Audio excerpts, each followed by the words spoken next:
অনিন্দিতা ৩ বছর পর ফিরল উজ্জয়িনী। পাহাড়ের গায়ে একটা শান্ত শহর, কিন্তু শহরটা যেন তার ফিরে আসার জন্যই অপেক্ষা করছিল। শুধু সে না, আরও কিছু। ট্রেন থেমে যায়, দরজা খুলে যায়, কিন্তু কেউ নামেনি। কন্ডাক্টর নেই, সহযাত্রী নেই। শুধু সে একা নেমে পড়ে, যেন শহরটা ওকে গিলে নিতে চায়। শহরে ঢুকতেই ওর মনে হয় কিছু ঠিক নেই। ঘড়ি চলছে না, একই লোকের ছায়া ৩টা ভিন্ন জানালায়। রাস্তায় পায়ের ছাপ, কিন্তু কোনো শরীর নেই। ঠাকুমার বাড়ির দরজা খোলা, চায়ের কাপ গরম।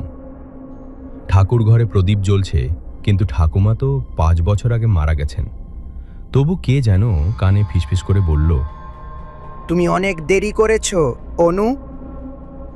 ও আয়নায় তাকিয়ে দেখে পিছনে দাঁড়ানো এক মহিলা, যার মুখ নেই, চোখ নেই, শুধু ঘন অন্ধকার। আর সে হাসছে ঠাকুমার গলায়। ঘর ছেড়েছিলি কেন রে? শহর তোকে ডাকছে। ঘর থেকে বেরিয়ে ও দেখে শহরটা যেন একই জায়গায় আটকে গেছে। একই গলি, একই সাইনবোর্ড, একই ছায়া বারবার চোখে পড়ছে। যেন সময় লুপে আটকে গেছে, যেন শহরটা ওকে ছেড়ে দেবে না যতক্ষণ না ও থেকে যায়। শেষবার জানালা দিয়ে বাইরে তাকিয়ে অনিন্দিতা দেখে নিজেকে।